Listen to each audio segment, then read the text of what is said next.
Bali has been rocked by a magnitude 6.1 undersea earthquake. It has caused hotels there to be evacuated. As we know, it's an area of various islands, and they're very, very narrow. So this is continuing on the Pacific Ring of Fire, and I will refer to the 6.6 Australia earthquake that we had a few hours ago with aftershocks. That was offshore as well, and again it was near a very beautiful resort area on the northwest coast of Australia. That quake, the 6.6. A few hours later, we have this magnitude 6.1 undersea earthquake. The undersea earthquake, magnitude 6.1, struck south of Indonesia, tourist island of Bali. Well, we know that we had the Indonesian 7.3 a few hours before that. The European Earthquake Monitoring Agency, EMSC, says the epicenter of Tuesday's quake was 102 kilometers southwest of Denpasar and 100 kilometers deep. So that's pretty deep. Now, there was no tsunami warning from the Hawaii-based Pacific Tsunami Warning Center, and the U.S. Geological Survey recorded the quake with preliminary magnitude of 5.7. Let's go take a look at that more closely. So here we are. We'll take a look at the map. We also had a 6.2 in Papua New Guinea, but that's for another video, okay? Because that's very active there.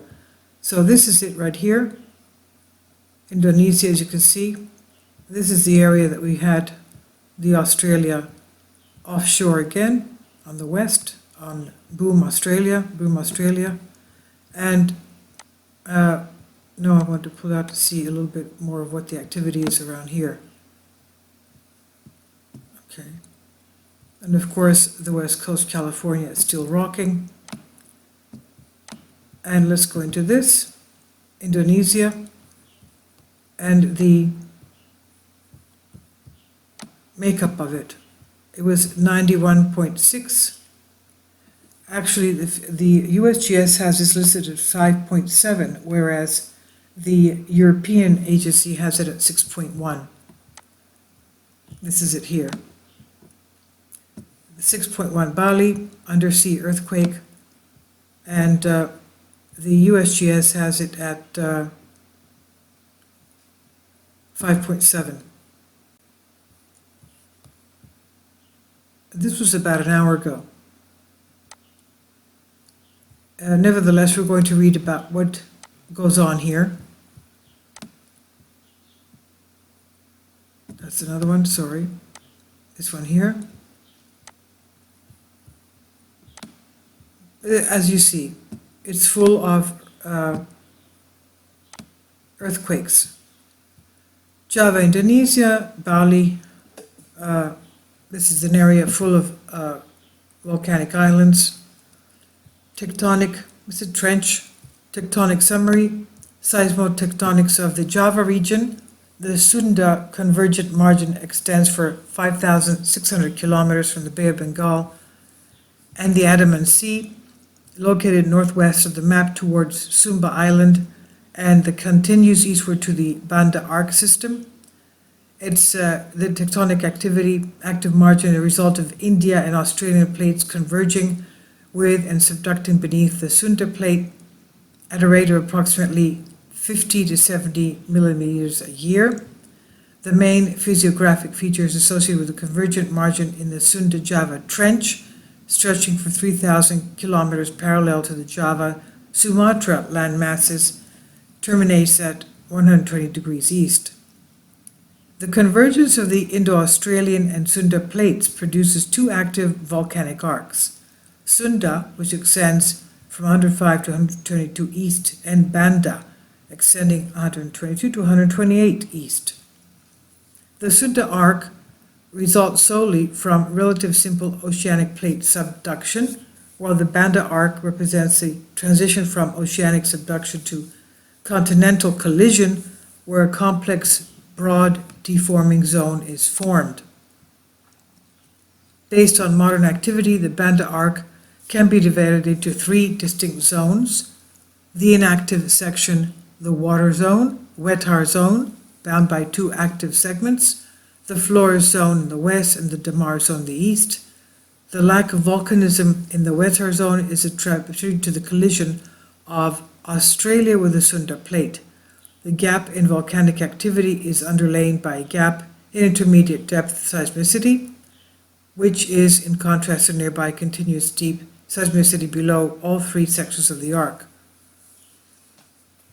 Flores zone characterized by down dip compression in the subducted slab at intermediate depths and late quaternary uplift of the forearc, and these unusual features along with GPS data interpretation show that the Flores zone marks transition between subduction of oceanic crests in the west, collision of continental crests in the east. Let's go here now. The large thrust earthquakes close to the Java Trench are typical interplate faulting events along the slab interface between Australia and Sunda plates. Let's go back here a little bit, right here. Okay? Of course. These earthquakes also generally have high tsunami-genic potential due to their shallow hypocentral depths. In some cases, these events have demonstrated slow-moving release and have been defined as tsunami earthquakes because they give rise to tsunami. This is not the case here. Let me make that clear. There's no tsunami here in this instance. Now, tsunami earthquakes where rupture is large and weak crustal layers very close to the seafloor. These events are categorized by tsunamis that are significantly larger than predicted by the earthquake's magnitude. The most notable tsunami earthquake in the Java region occurred June 2nd, 1994 with a magnitude 7.8 earthquake, and July 17, 2016 with a magnitude 7.7 earthquake. The 1994 event produced a tsunami with wave run-up heights of 13 meters. The 2006 event produced tsunami of 15 meters. While both of these tsunami earthquakes were characterized by rupture along thrust faults, they were followed by an abundance of normal faulting aftershocks, and these aftershocks are interpreted to result from extension within the subducting Australia plate, while the main shocks represent interplate faulting between the Australia and the Sunda plates. Well, obviously, this whole region, something's going on there. Something's going on there. This is what, about 1,000 miles from this? It's about 1,000 miles distance from here to here, maybe even less. But you can even see it here. You can even see the trenches right here, right there. And we'll look at this later. This is a thing by itself. Papua New Guinea is very, very, very special. I'll leave links below for you for this.